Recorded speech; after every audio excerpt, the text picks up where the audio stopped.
Concepts. Let's talk about a concept called resilience. Resilience is how well you can recover from something that happens. Resilience is the health of your immune system. Resilience is the depth of the food chain that supplies your region. Your region, not you. This isn't about you. This is a concept about how well you can recover from whatever you know can happen. This resilience concept is an engineering principle in processes. It's like ethics considerations in processes. These are what processes do. They drive methods and procedures and conversations into things because we understand these are relevant. If we're going to talk about pollution, we need to talk about how long it's going to last. If you're going to claim dilution, you need to be able to prove it over generations. So resilience, this idea of resilience.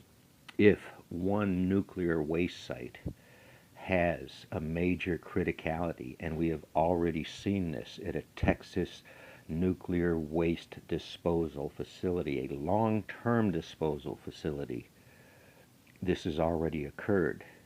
Buried in the science of those facilities is all of them should have had controlled air environments. They should never, the salt domes should never have been exposed to the amount of humidity they have been. That is not their natural state. That humidity seeping into the salt domes themselves causes issues over generations. Those are risks considered in a resiliency study, an evaluation of how well an area can recover. Fukushima is an example of a resiliency study, still ongoing. 3 Mile Island, guess what? These are what institutions do. This is what these huge institutional endeavors behind much of what makes the shelves on the grocery store full happen. You can ignore this all you want. I'll take it back to, do we unplug the refrigerator? How many refrigerators do we need to unplug to balance what we've got out? This is resilience. Without a refrigerator, life gets much harder. These people that want to tend gardens in their backyard, excellent idea. Very good idea. Very humbling hobby to get close to nature and help teach children in a family the other part, the reality of what it takes to keep all those cans on the shelves full. This is resilience. These are studies that people do. When you get into the nation's electric grid, this is a question, a requirement is resilience. This is how the structure of that grid is. To keep the hospital down the street on. Yes, you can keep your house running for X number of months, maybe years, on your solar panels. But if the hospital down the street melts down, is a decaying wreck, is a waste, 10 years from now, when you meet a tribe from across the country and they're carrying a disease that you haven't been introduced to and it kills half your tribe, where have you come? Where's the resilience understanding in this? Now here's the other side of this. There's people doing this work for us. There's people considering this. These conversations are being had. These things are considered. There's what's called stakeholders within these huge things that exist out there, bigger than your beliefs, your thoughts and prayers about today's happenings and reckonings. If you can recognize these things, they can be managed and talked to and talked about. And their conversations are more open. That's how it would work in the real world. democratic socialism. What America is about is taking the best ideas and making them better. Taking the very best we can and realizing its potential down to the individual performer. When I had an organization, I had 40 slots.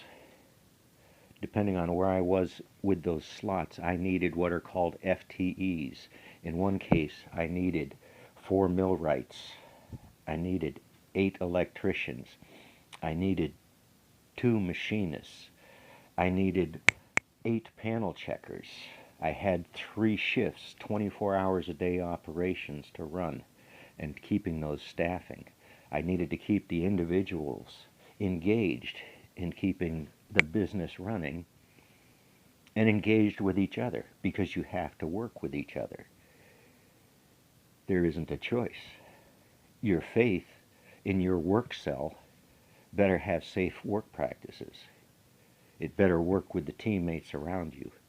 When I had 40 software developers doing some of the largest software interoperability systems that we know of, Medicare, Medicaid, state and local healthcare systems tied to every federal, state, private provider and institution that you can rattle a name off with. So I needed 40 FTEs to do about 20 discrete different jobs, and at one level the names didn't matter. On the other level, these were business associates, these were peers, these were professionals in an industry that we needed professional relationships with to talk about business. So you develop both skills and then you don't.